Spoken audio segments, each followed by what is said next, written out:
There are many people who think that because of the original sin of slavery in this nation, that this country is therefore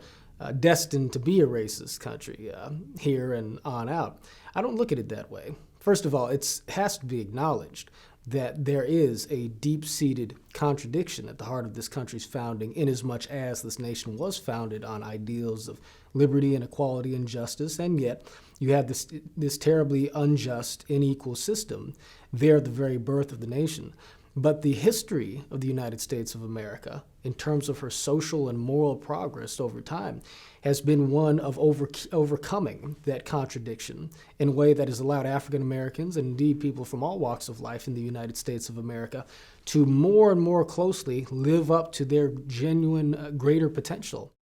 The thing that we want to embrace if we are going to achieve some greater level of racial reconciliation in this country is to dig deep into our history and to understand that the American story really is a story for all groups of people, including African Americans, including Anglo and white and Southern Americans, including immigrants, including Native Americans, and that what makes us unique within the context of this greater story is that we all have our own particular experiences and struggles that reflect the shortcomings of American history, but that also highlight the transcendent power of American ideals in making each of these different groups of people peoples who are able to boast tremendous triumphs and progress over the course of overcoming these obstacles in American history. And that should give us a sense that the American story is one that promises progress and prosperity for all people, so long as we stay true to the ideals that animate this story.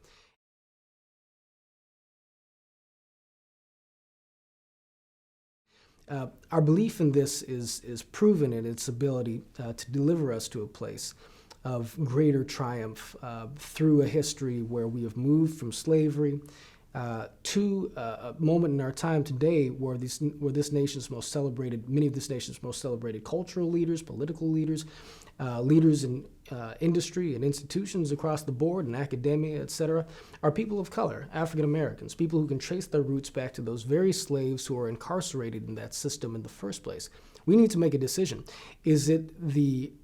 story of triumph in the American experience that shines a light on who America is as a country? Or is it the moral contradictions at the beginning of the American experience that defines who we are as a nation? I tend to believe that it's highlighting the triumphs in the American story that give us a roadmap for continuing those triumphs into the future. In the history of the United States of America, a country that was founded upon ideals of liberty and equality and opportunity for all people, it has been African Americans as much as anybody in this country's history who have pushed the sort of social direction of this country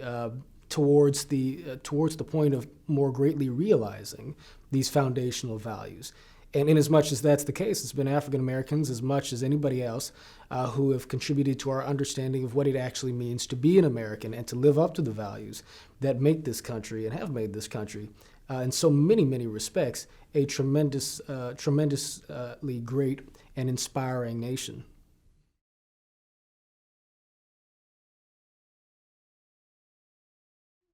So I'm here for 1776 because I believe in the power of stories and narratives, ultimately, to shape our understanding of who we are as a people, as American people, as African Americans, and to shape our sense of what's possible in this country on the basis of the way we understand our history. I think that there's a way in which we have understood our history, as has been sort of exemplified in different journalistic projects recently,